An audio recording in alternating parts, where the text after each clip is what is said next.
When you think about it, in the 21st century, it's quite disgraceful behaviour, isn't it? I don't know about you, but when I was younger, to deface anything, to climb on somebody's property, to do anything, that would result in criminal damage. Now, this actually took place on the afternoon after the King's speech out at the House of Commons and, of course, Parliament. A lot of police were deployed down in that particular area. But then when you look a little bit deeper into this, you can see exactly the problems that we now have in London. Let me explain.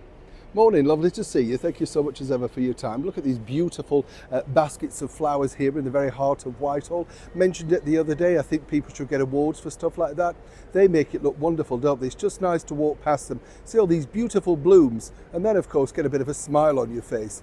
This though didn't put a smile on a lot of people's faces over in the very heart of London. Apparently it was meant to be a peaceful protest, literally, and a piece was put out by the Metropolitan Police basically saying that certain parts of London may be disrupted. Disrupted? You couldn't move. Buses came to a standstill and literally all of these people took over to do their praying, literally in public, down Park Lane and at the very heart of Marble Arch, as if there isn't enough mosques here in the very heart of London. You get the picture.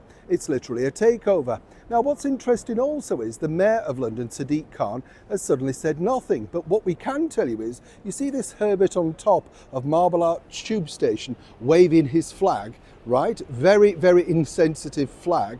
Well, apparently, you see, a while back, they decided about putting some spikes on top of the roof. So this sort of behaviour wouldn't happen again. It would prove very dangerous for any sort of loony Herbert like that to get up and do something. Well, apparently, City Hall decided that wasn't necessary.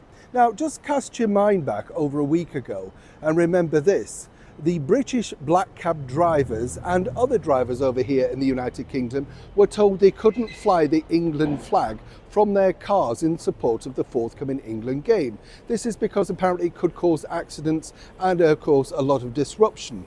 This disruption here in the very heart of London, well, that's fine, you see. This is the sort of thing that they talk about two-tier policing. Now, the problem that we have moving forward with this is how on earth do you get rid of it? And the other side of the coin is who's going to take this on board?